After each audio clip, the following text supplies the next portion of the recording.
আসসালামু আলাইকুম, সবাই কেমন আছেন? সব ধরনের পিঠা থেকে আমি মনে করি এই পিঠাটা সবচেয়ে সহজ, আবার অনেকদিন রাখাও যায়।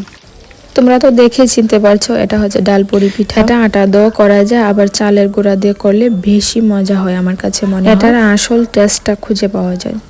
সকালবেলা ঝটপট নাস্তা হিসাবে এটা অনেক মজা হয়।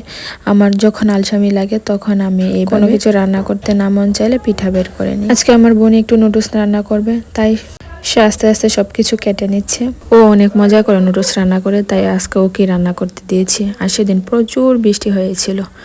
অনেকদিন আগের ভিডিও কেউ দেখে আবার মনে করবেন এই ঠান্ডার মধ্যে বৃষ্টি পড়েছে। এখন এই ঠান্ডার সময় বৃষ্টির দিনগুলো খুবই মিস করি। শীত আসলে গরমকাল মিস করি, আর গরমকালে এসে শীতকে মিস করি। এই হচ্ছে আমার অবস্থা। কিন্তু ঠান্ডার দিনের চেয়ে আমার গরমকাল অনেক বেশি ভালো লাগে। ও ম্যাগি নুডলসগুলো আস্তে আস্তে গরম পানি মেয়ে দিয়ে দিতেছে, ও সিদ্ধ করে নেবে। কিন্তু এই নুডলসটা আবার স্যুপের মতো রান্না করলে অনেক বেশি মজা হয়, যেটা চাইনিজ স্টাইলে অনেক বেশি মজা হয় খেতে। এখানে কয়েকটা আলু কুচিও দিয়ে দিচ্ছে, সাথে টমেটোও দিবে।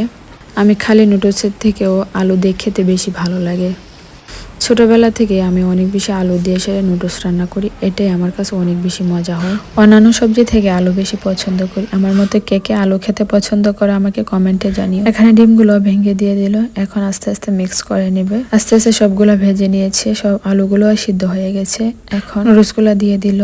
এখানে নুডলস না দিয়ে এভাবে আলু ভাজি করলেও মাঝে মধ্যে খেয়ে দেখেন, অনেক বেশি মজা হয়। সর্বশেষ যেটা না দিলে আসল টেস্টটাই ফিরে আসে। এই যে রেডি হয়ে গেল ঝটপট মজাদার নুডলস। সবাই ভালো থাকবেন, আল্লাহ হাফেজ।